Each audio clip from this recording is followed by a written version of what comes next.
Hello नमस्ते अनि हृदयदेखि नै आत्मीय सम्मान गर्न चाहन्छु हाम्रा प्यारा प्यारा कृषक आमा बुवा दाजुभाइ दिदीबहिनीहरूलाई। आज चाहिँ म ब्रोकौलीको भिडियो बनाएर हाल्दैछु। ब्रोकौली सम्बन्धी केही आफूले जानेका ज्ञानहरू बाँड्दैछु हजुरहरूको सामु। कस्तो लाग्छ सल्लाह सुझाव दिनु होला।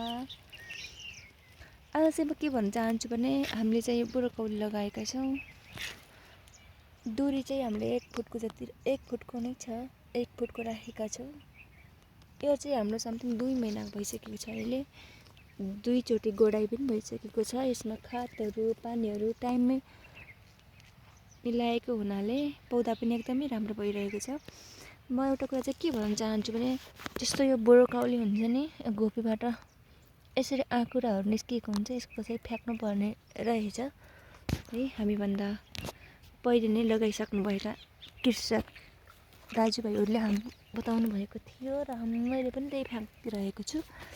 यदि कसैलाई थाहा छैन भने चाहिँ यो भिडियो चाहिँ राम्रो हुनेछ।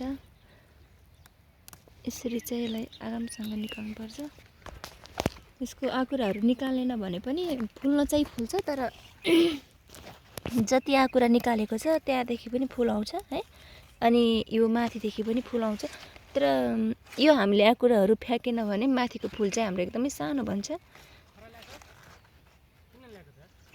त्यसैले हामीले कृषि गर्नको लागि हामीलाई चाहिँ ठुलो चाहिन्छ हैन, बेच्नको लागि। यसलाई यसरी तान्यो भने निस्किहाल्छ।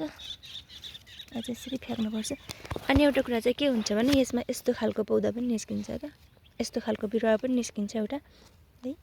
यो चाहिँ फुल्दैन, यो चाहिँ यसको यहाँ फुल्ने ठाउँ नै छैन हैन। यो भाले जस्तो भन्छ यसको पनि। यसलाई पनि पहिले पनि चिनिन्छ है, रोप्दाखेरि चाहिँ। यस्तो पौधालाई चाहिँ नरोप्नु होला, यो चाहिँ मिस्टेकले परेको रहेछ। म चाहिँ हजुरलाई भन्न आएको है। यस्तो चाहिँ धेरै छ हाम्रो पौधाहरू पनि, मैले यिनीहरूमा चाहिँ निकालिसकेको छु है। यस्तो भयो भने चाहिँ राम्रो फुलहरू निस्किन्छ।